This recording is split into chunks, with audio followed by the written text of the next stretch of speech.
Let's take a look at the Soviet Union's most feared fighter, the MiG-28.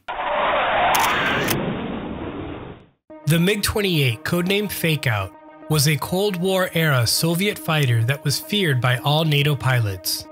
With its high speed, long range, excellent maneuverability, and impressive weapon options, the MiG-28 quickly rose to the top of the threat list.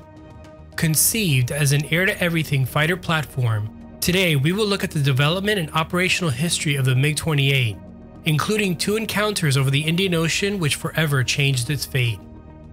Let's start by taking a look at some specifications for the MiG-28 Fakeout. Length: 14.45 meters. Height: 4.08 meters.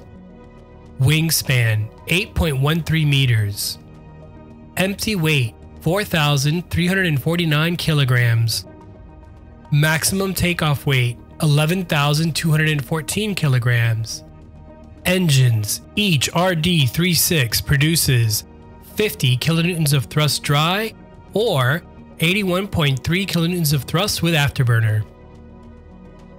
Maximum speed estimated to be Mach 2. When it comes to armament, the MiG-28 Fakeout is armed with 2 internal 30mm GSH-30-8 Gatling guns. Despite external protrusions which appear to be guns on the nose, the actual guns are mounted on the wing roots. The twin barrels protruding on the nose are actually a super secret Soviet stealth radar jammer. More on that later. In addition to the internal guns, the MiG-28 has 7 external hardpoints for mounting a wide range of ordnance. Some examples include, for air-to-air missions, the short-range heat-seeking R-73 missiles, codename AA-11 Archer, the medium to long-range R-27 missiles, codename AA-10 Alamo, for air-to-ground missions, rockets and unguided bombs, and perhaps the most feared weapon the MiG-28 can carry, for anti-ship operations, the sea-skimming Exocet missile, which can be fired from 100 miles away.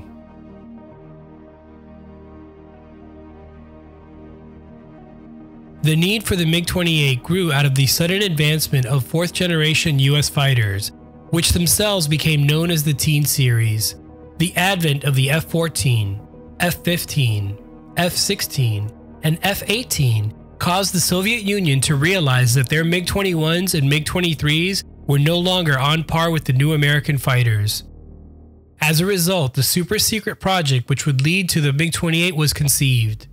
Development continued for nearly 10 years, and despite the best efforts of the West, little to no information could be obtained as to the new fighter's capabilities. Many assumptions and predictions were made, several of which ultimately proved to be false. In the meantime, speculation and rumor grew to the point that the MiG-28 became the most feared aircraft in the Soviet inventory, despite the lack of close encounters with any Western aircraft. What was known was that the fighter was fast, multi-role, and maneuverable. Additionally, there were unconfirmed reports that the MiG-28 used some kind of radar jamming equipment in the nose, which would confuse long-range radar scans and not allow accurate numbers of the aircraft to be detected. This device appeared to use 2 barrel-shaped antennas mounted in the nose and became known as TSS for Twin Stealth System. The TSS led to the NATO reporting name of Fakeout being assigned to the MiG-28. And finally, the reported ability of the MiG-28 to carry the sea-skimming Exocet missile with its 100-mile effective range posed a great danger to all shipping vessels in the West. It wasn't until a chance encounter by 2 F-14s that operational data on the Fakeout would be obtained. In the summer of 1986, 2 Tomcats operating off of the USS Enterprise were on a routine patrol over the Indian Ocean. For this flight, the Tomcat's call sign was Ghost Rider, with Ghost Rider 117 flying lead and Ghost Rider 114 flying wingman. The approach control from the USS Enterprise was given the call sign of Mustang. Mustang had detected a bogey approaching the carrier and vectored Ghost Rider flight to intercept. Ghost Rider 117 made initial radar contact at 30 miles with 900 knots closure and only detected 1 aircraft, which was confirmed by Ghost Rider 114. In a classic interception tactic, Ghost Rider 117 went high and right while 114 continued forward on the head-to-head course.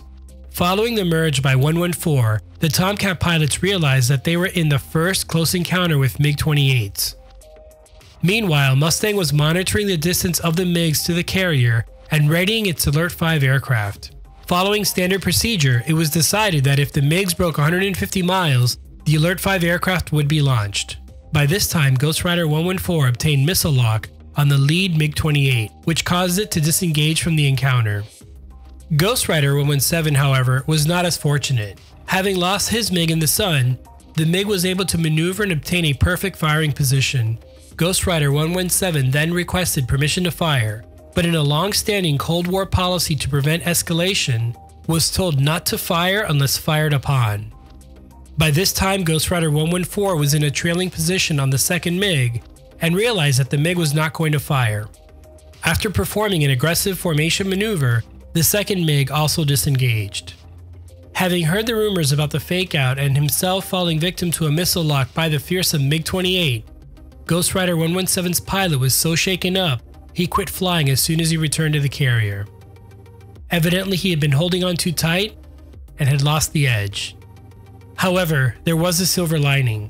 This encounter would provide valuable first-hand intelligence that would prove to be pivotal in countering the MiG-28 threat.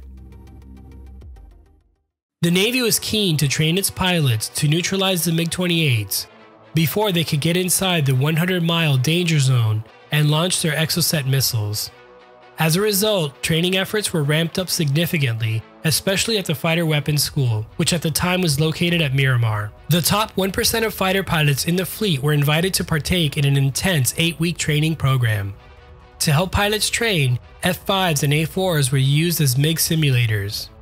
However, the F-5 did not have the thrust-to-weight ratio that the MiG-28 had. Also, the F-5 did not bleed energy below 300 knots like the MiG-28. As a result, A-4s were used as proxies for the MiG-28s. Additionally, incorrect intelligence reported that the MiG-28 did not have inverted flight tanks, which would not have allowed it to do a negative G pushover. In fact, the latest intelligence at the time, again incorrectly, stated that the most the MiG-28 would do is a 1G negative pushover. Fortunately for the Navy, the F-14 crew, which had been close to a MiG-28, showed that the data on the MiG was inaccurate. This famous and some would say notorious crew happened to witness a MiG-28 perform a 4G negative dive in their previously mentioned encounter over the Indian Ocean. This was accomplished by the F-14 starting on the MiG-6 when it pulled through the clouds and the F-14 moved in above him. And if you're wondering how the F-14 crew could witness the MiG performing this maneuver while positioned above the adversary, it was because the F-14 was in fact inverted. Incredibly, this was done at a range of 1.5 to 2 meters, and there's a rumor that a Polaroid exists of the event, however this still appears to be classified.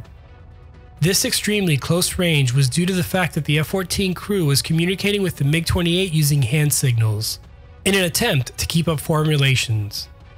This newfound data helped Navy and Air Force pilots develop countermaneuvers to neutralize the MiG-28. Evidently, this was not a moment too soon. Some 8 weeks later, the communications ship USS Layton had become disabled and had wandered into foreign territory. Within 24 hours, select graduates of the Navy's Fighter Weapons School reported to the USS Enterprise, and Operation BULLSEYE was rapidly initiated as a rescue effort. The Tomcats were called in to provide air support since there were reports of MiGs in the area. These MiGs were reportedly equipped with the Exocet missile, posing a threat to both the USS Layton and USS Enterprise. By this point, tensions were so high that the pilots were instructed that if they witnessed the hostile act, they could return fire, a rarity at the height of the Cold War. An initial flight of 2 Tomcats was dispatched, with another standing by on Ready 5. Approaching the engagement zone, the Tomcats initially detected 1 pair of MiG-28s. However, as the range to the MiGs decreased, there were actually 2 pairs of MiG-28s, this once again demonstrating the reported stealth capabilities of the Fakeout. Without warning, a 5th MiG-28 appeared, obtained a missile lock on the trailing F-14 and shot it down. At this point, the Tomcat on Alert 5 was launched and flew to join the engagement. In an almost impossible situation, the remaining Alert 5 aircraft could not be launched due to a quadruple failure of the Enterprise's catapult system. Although this was fixed inside of 10 minutes, the upcoming combat would be decided in 2 minutes. By this time, there were a total of 6 MiG-28s in the fight for just 2 F-14s. It would take incredible flying for the Tomcat pilots to just stay alive, and thanks to their training, they did that and more. The Tomcat pilots had learned that the way to defeat MiG-28s was to use high-speed turning maneuvers and to never ever leave their wingman. Although one of the F-14s was hit by cannon fire and lost an engine, the 2 Tomcats accounted for 4 MiG-28s splashed, with the remaining 2 MiG-28s bugging out and heading for home. To wrap up this incredible performance, the pair of Tomcats made a close-in victory flyby of the USS Enterprise, which caused the air boss's coffee to be spilled. However, given the pilots' astounding performances, there were no repercussions from the spillage. Following this historic encounter, Allied air forces all over the world studied the tactics and techniques used to defeat the MiG-28s, and soon, the Fakeout's fearsome reputation faded into history. Additionally, during both encounters with the Fakeout, the Exocet missiles were never observed to be on any of the aircraft, which fueled speculation that the MiG-28's anti-ship capabilities were greatly exaggerated. And lastly, the MiG-28's stealth capabilities were also neutralized when it was discovered that Fakeout pilots flew extremely close formations so as to appear as a single contact on radar. Allied radar systems were upgraded to produce higher definition signals, and as a result, multiple MiG-28s could be detected at range. With these upgrades, the MiG-28 never stood a chance, and by the end of the 1980s, the era of the Fakeout was over. What do you think? Was the MiG-28 Fakeout a fearsome fighter? Do you enjoy April Fool's videos? Let me know in the comments below. Thanks for watching. I really enjoyed putting this video together and laughed many times while recording the dialogue. And if you like documentary style videos on fighter planes, go ahead and subscribe. Stay safe and see you up there with the best of the best.